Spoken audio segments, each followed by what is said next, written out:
In the mighty land of Babylon, a great city stood beneath the burning sun. Its walls were enormous, its palaces were rich, and its king ruled with unmatched power. That king was Nebuchadnezzar. He sat upon his throne with pride, believing that no one in all the earth was greater than he was. From the balcony of his palace, Nebuchadnezzar looked over Babylon and desired even more glory for himself. Among the people living in Babylon were three faithful Hebrew men, Shadrach, Meshach, and Abednego. Though they lived in Babylon, they worshipped only the true God. One day Nebuchadnezzar gave a command. He ordered his servants to build a giant image covered completely in gold. Workers hurried to obey the king. Day and night they hammered and shaped the massive statue until it rose high above the land. Soon the golden image stood on the plain of Dura, shining brightly beneath the sun where everyone could see it.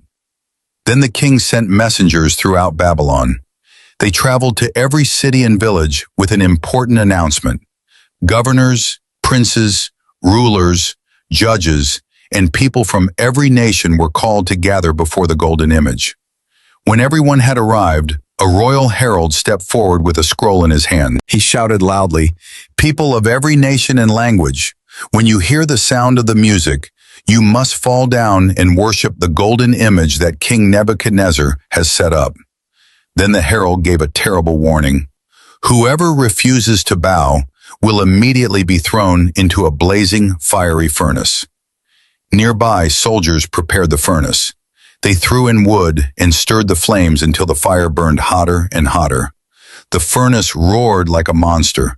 Flames leaped into the air, and black smoke rose toward the sky. Then the musicians lifted their instruments, horns, flutes, harps, and drums. Suddenly the music began to play across the plain of Dura. At once, thousands of people dropped to the ground before the golden image.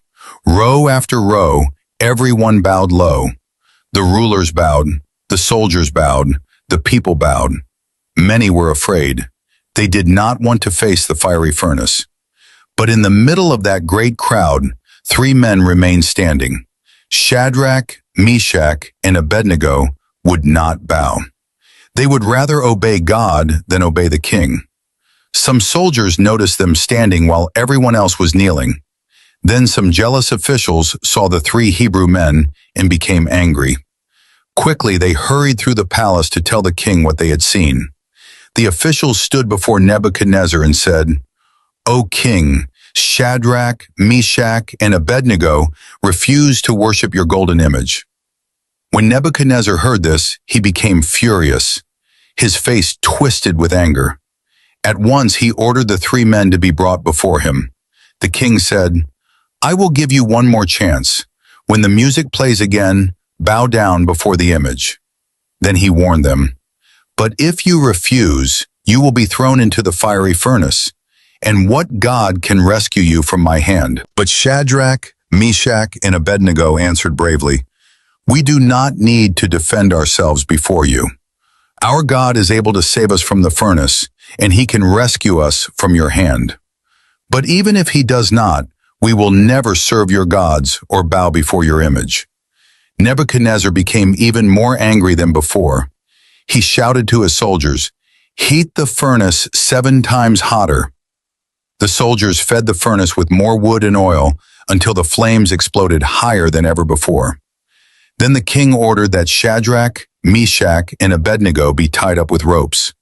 The soldiers dragged the three men toward the blazing furnace. Then they threw them into the fire. The flames were so hot that the soldiers who threw them in fell down and died. But suddenly, Nebuchadnezzar jumped to his feet in shock. He stared into the furnace and cried out, "Did we not throw 3 men into the fire?" The king's servants answered, "Yes, O king." Then Nebuchadnezzar said, "Look, I see 4 men walking in the fire, and they are not hurt. The 4th man looks like the Son of God." Inside the furnace, Shadrach, Meshach, and Abednego were walking freely. The fire could not harm them.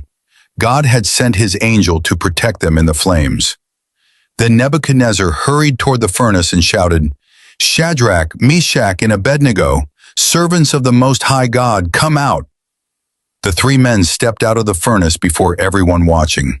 The people looked closely and saw that the fire had not harmed them at all. Not one hair on their heads was burned. Their clothes were untouched. They did not even smell like smoke. Then Nebuchadnezzar praised the God of Shadrach, Meshach, and Abednego. And from that day on, everyone knew that the true God was greater than every king on earth.